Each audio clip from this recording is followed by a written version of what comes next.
it is time to clean up the studio. The studio has a new machine, which you can see here.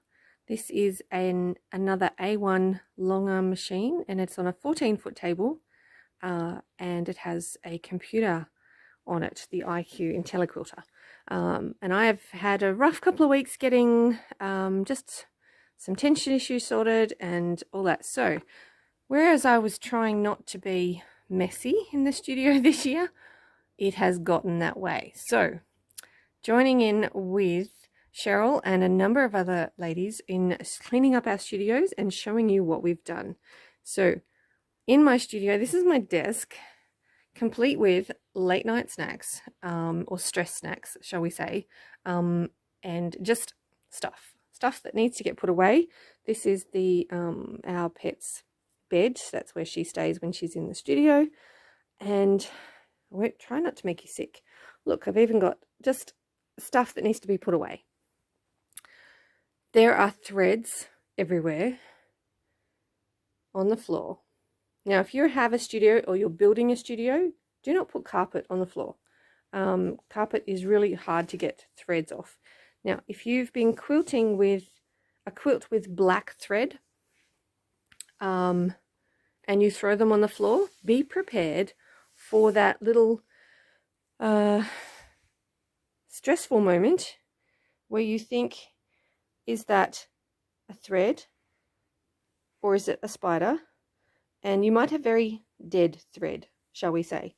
So look, there's another thread spider over there, and boxes of stuff that need to be put away.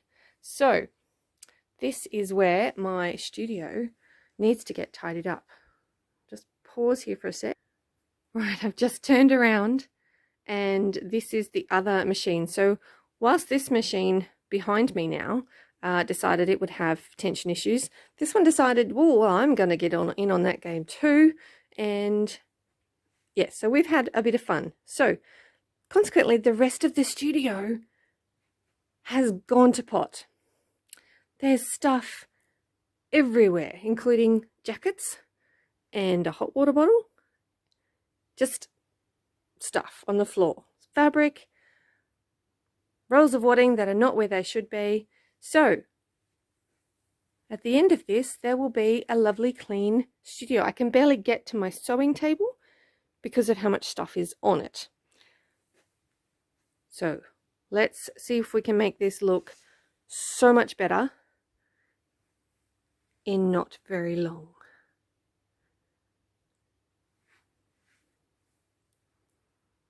It's time to clean the studio. Good morning. We are done with the studio cleanup, including my desk. Look, you can actually see my desk. I do think I might get myself a second keyboard so I can have the screen up high. This was something I found in the studio. I think it's a shelf extender, but it does actually lift up my screen to a good height. So I will have a look at that. I'm ready to go for a webinar soon, and I've taken things off my curtains so they look a bit neater. I have vacuumed, which is a major improvement. So maybe regular vacuuming is a good way to keep your studio clean, or don't throw things on the floor. I have tried to not be a chucker of chucking threads on the floor. It's a bit of an ingrained habit, so we're working on it. This machine is ready to load with another quilt. I have moved this cupboard, which was over there, to under this one because I don't stand in front of this one as much. This is the one that has the computer on it, so I just don't stand in front of it as much, and it's a little bit deep for leaning over just that extra bit. So that's done. This machine has things cleaned out from underneath it. All the machines have been wiped down and all that. So if you do have an expensive machine, or any machine, do wipe it out regularly. Keep the lint and the threads away from where they shouldn't be, and it will thank you for it. I have put down my matting. This is it's just camping matting, but it does help. It provides a little bit more softness underfoot when I'm standing in front of the quilting machine for a long period of time.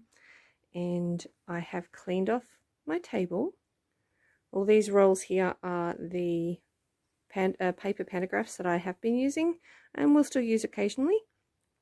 That box is the next quilt ready to go on, and look, my table is clear. Some people say that my table is never clear, and I guess it's not fully clear, but it's pretty darn good for me.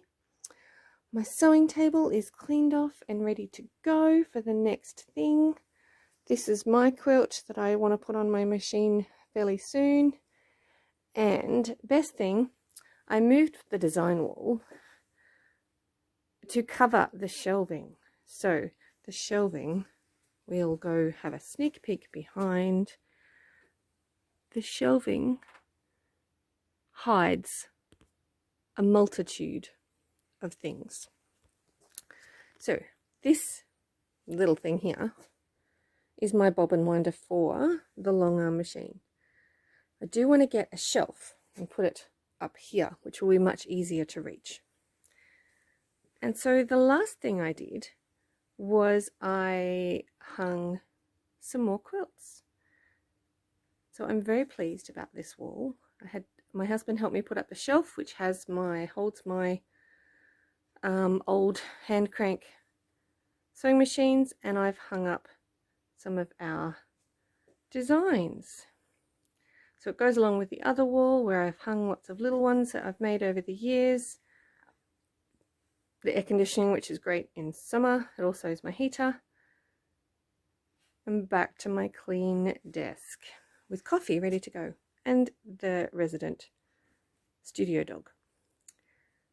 That old cupboard is my husband's grandmother's. One day I will finish taking the paint off it, but in the meantime it is very useful as my thread cupboard, amongst other things, and hides lots of things as well. So read on or go and visit the blog post for my tips on keeping your studio, the back of the door could do some work, keeping your studio neat, or your sewing space neat, and yeah, we'll see what we can come up with and how neat we can make our studios. I'll check back in a little while and see how neat my studio stays.